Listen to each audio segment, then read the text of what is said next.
Hey guys, welcome to another video. My name is Ian, I'm Ian the Reader, and today I'm talking to you guys about some authors that I've never read before, but that I think I will love. Now, I'm not necessarily saying that all of the books by these authors, or even any of the books by these authors, will be 5-star reads for me. That being said, these are authors that I've heard a lot of good things about, that I think will just vibe with my personal reading taste, and that I really am hoping that I will read and enjoy at some point in the near future.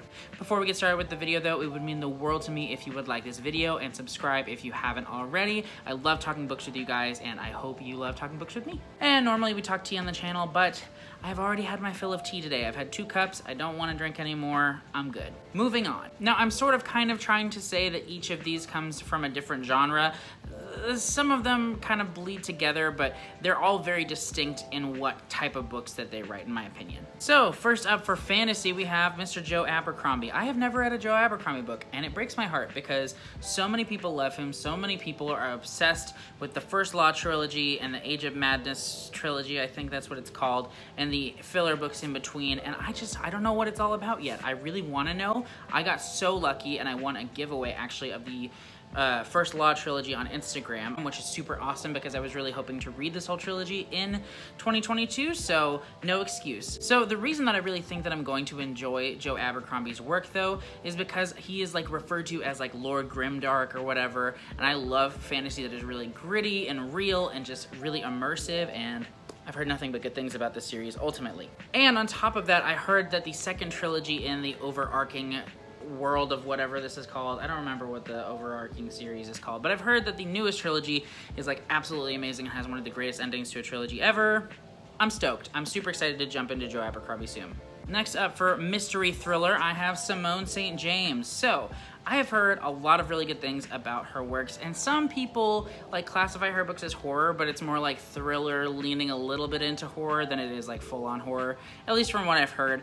And so I've heard a lot of good things about her works, especially the Sundown Motel. Maybe that's what it's called. I'll put the picture right here. It's called this. She has a number of other works though as well that are really popular, and I've just been really wanting to read her stuff. I got her newest book, The Book of Cold Cases, as my Book of the Month pick recently, and so I'm super excited to dive in, especially because Leslie over at The Nerdy Narrative is hosting a read-along of this book this month. I'll go ahead and leave a link to her channel down below. She's awesome. You should totally subscribe. But I really do love mystery thrillers that kind of ride the line between thriller and horror, just because I love something that's really going to have me on the edge of my seat, and I really do think that her works are going to do that for me, so I'm super excited. While we are talking horror or almost horror though, let's talk my horror pick for an author that I really want to read and I think I'll love. That author is Adam Neville. I know this book isn't pretty, okay? I know it's not. I got it in my library for like 50 cents. It's beat up, but it's gonna do what it's intended to do. I'm gonna read it and love it. I can feel it. So Adam Neville is actually an author that I had never heard of before just stumbling upon this book at my library. I just saw the spine, I was like, what's this? What's this horror book? And it was like kind of thick too, and I'm always a big fan of thick books.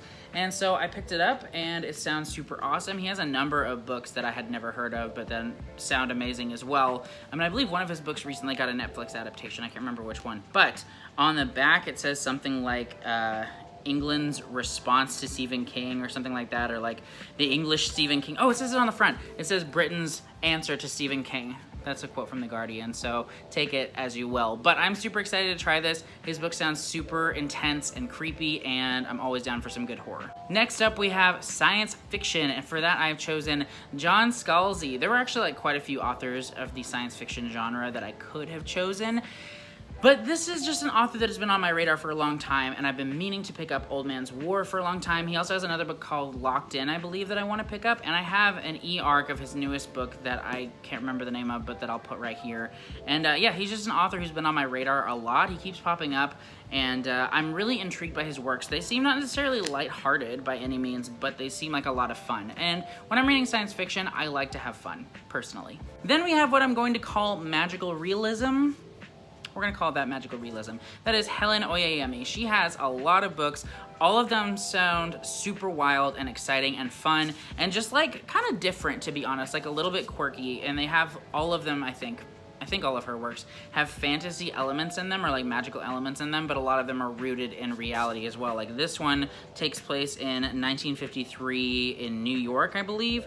But it definitely has some like weird fantasy type of stuff going on in it, I can tell you that much, at least just from the description that I've read. Her work sounds super interesting, very unique, and very literary almost, I guess, kind of like literary fantasy in some ways. And that's something that I'm really drawn to because I do love literary fiction and I do love fantasy, so I'm really hopeful. I have seen some less than positive reviews for some of her works, this one included, but I just have a feeling. I do. I think I'm gonna love her works. Second to last one, we have my classics author pick, and that is William Faulkner. I cannot believe that I have not read a William Faulkner book. In fact, I've actually picked up, not this one, I picked up As I Lay Dying, and I think I got like a third of the way through it last year, and then I got distracted, because I get distracted a lot. I'm sorry, it's who I am.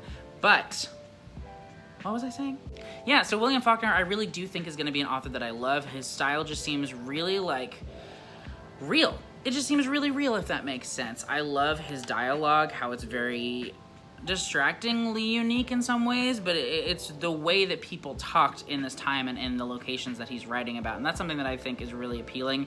Just when an author takes that risk of writing dialogue that is a little bit less commercial, I guess, or less generic, but is more suited to the location and time that they're writing in. And so I'm very excited about William Faulkner's work. I've heard a lot of really great things about his works, about The Sound and the Fury, As I Lay Dying, Absalom, a lot of them. A Light in August is another one, I think. Anyway, I just really think I'm gonna love his works. I really want to prioritize reading William Faulkner this year. I think I'll probably start with As I Lay Dying and then jump into The Sound and the Fury, but we'll see. And lastly, we have what I'm going to call literary fiction again, but I feel like this author is kind of a blend between literary fiction and science fiction and fantasy, kind of a little bit of all of them, at least from what I've heard, and that author is David Mitchell. First off, can we just appreciate this cover for the Bone Clocks? Like, wow. I mean, wow. This was a cover buy. I'm not gonna lie, because I didn't and I don't necessarily remember everything that this book is about, even now. But the cover, am I right? And then on top of that, I've just heard a lot of really good things about David Mitchell's works, to be honest.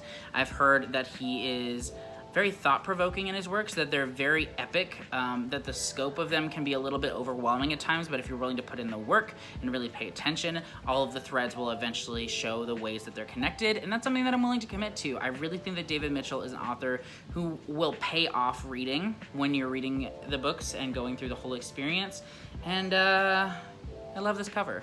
If this author's name sounds familiar, he also wrote Cloud Atlas, I think it's called. Cloud Atlas. I'm pretty sure that's like the other one that he's really, really popular for. He has a handful of books. Definitely check him out if he seems interesting to you. Those are the authors that I wanted to talk to you guys about today. I am really excited about a lot of books by these authors, so if you have read any of them, please leave a comment down below and tell me where you think I should start. I feel like for Joe Abercrombie, it's pretty obvious to start with The Blade itself because most of his stories are connected other than the like Half a King trilogy that he wrote. But for the other authors, they've written a number of works and I don't really know where to start. I have these copies of these books, so I may start with those, but I'm open-minded. I'm willing to go to my library. Let me know. But thank you guys so much for watching. I truly appreciate you spending this time talking books with me. Like I said, if you enjoyed this video, please like it and subscribe if you haven't already. I love talking books with you guys. Make sure you stay tuned for my next video coming out on Saturday. I'm trying out this whole Wednesday and Saturday schedule.